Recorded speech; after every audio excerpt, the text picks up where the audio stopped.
Alright, what am I going to talk about this one? I'm always talking about stuff, and I'm not doing a whole lot of stuff in videos these days, more or less because I don't have time to go out and have fun. But I do have time to relay information and to try to teach you guys some stuff, right? So, I'm going to pull up these tights on here, these draw tights on these trousers.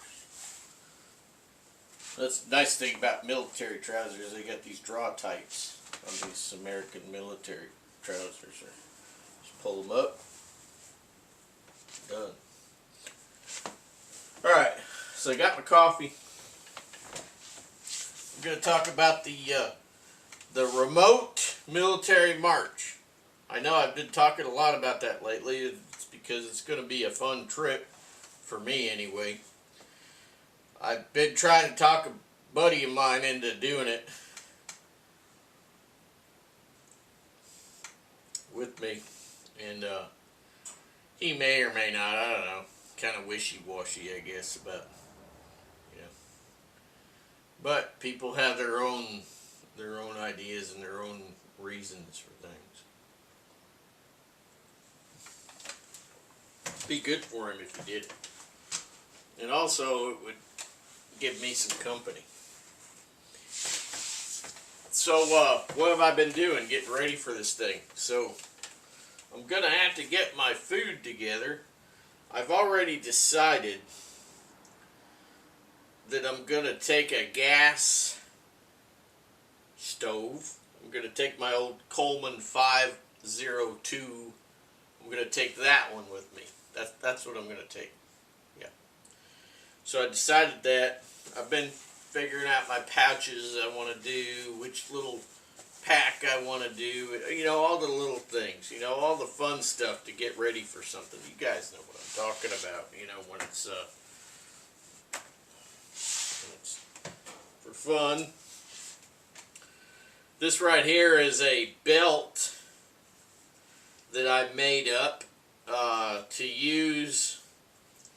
It's got some bands here. These are for tying scrim and other stuff onto netting, right? So we got a couple of bands there to hold this all together. But what this is this is a belt. So if I decided to use a medium ALICE pack without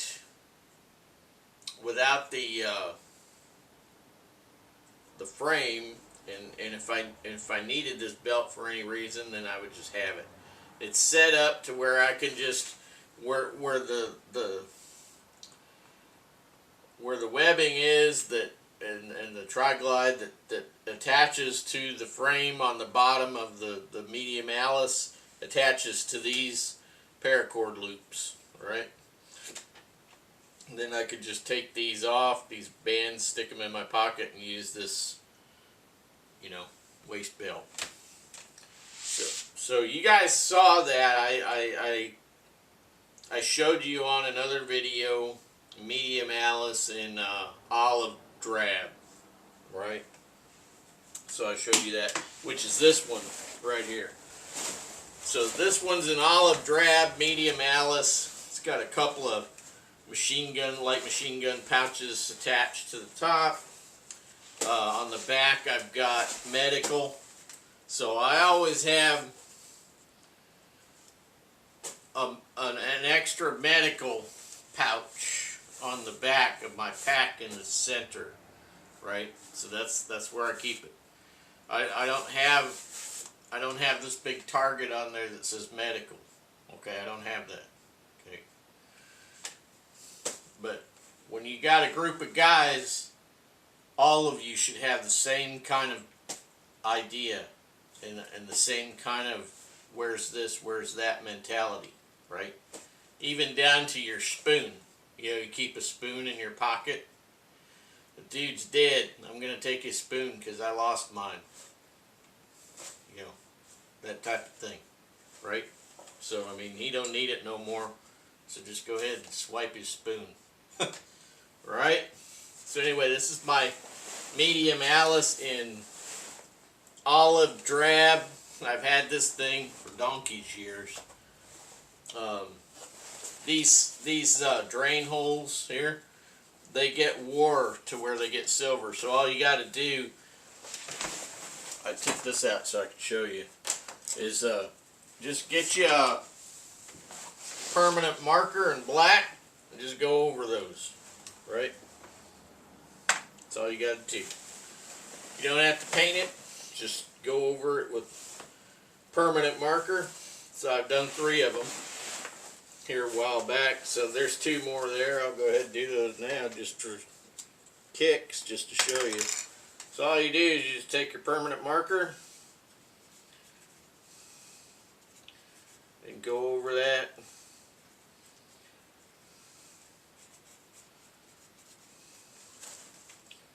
See what I'm saying here? All you're doing is you're subduing that, alright? Making it subdued. The way it's not standing out at all. It's not reflective in the sun, or under a headlight or anything like that, right? This is what we're trying to achieve. Anyway, it seems like this kind of wore out. I got a bit of black out of this one over here.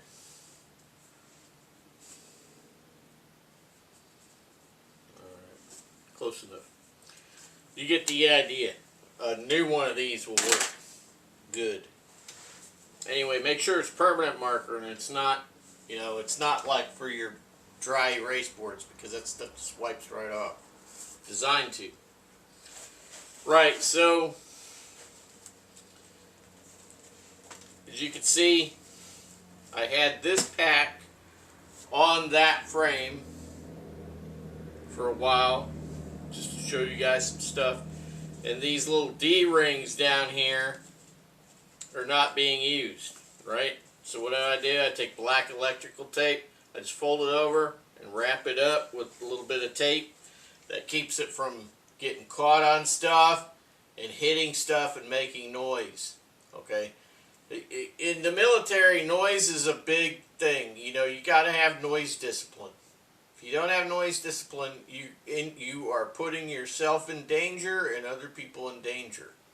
You have to have noise discipline. It must be to the utmost, right? You're following me here?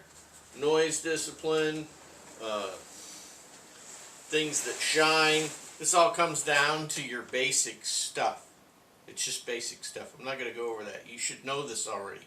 If you don't know it already, then you better get with somebody who could be your sea daddy or your big brother or whatever, and have them show you the ins and outs of stuff. All right?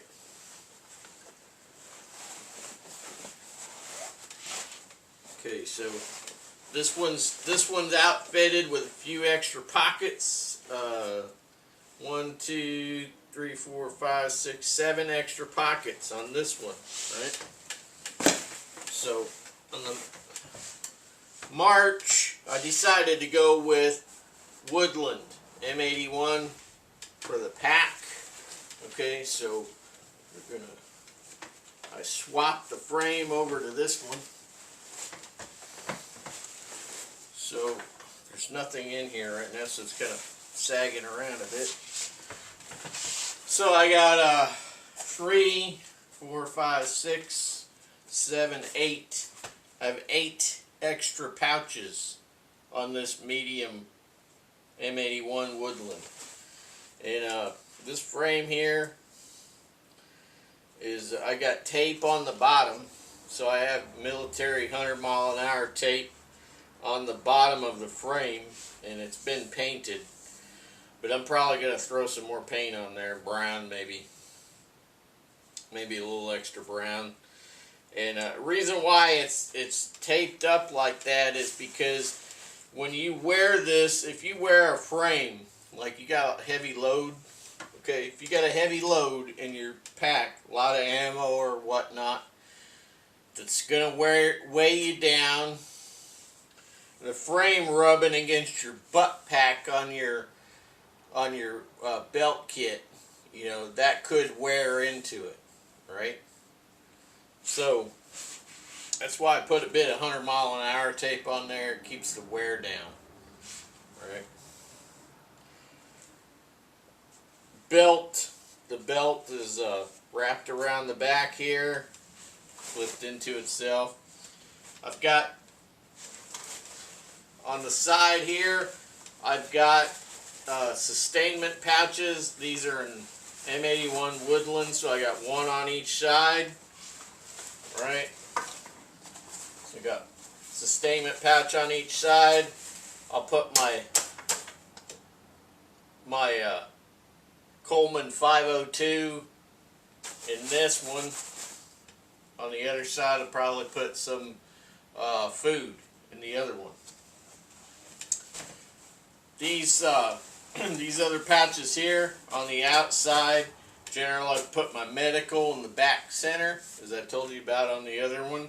Okay, back center is going to be medical stuff, extra medical stuff, right?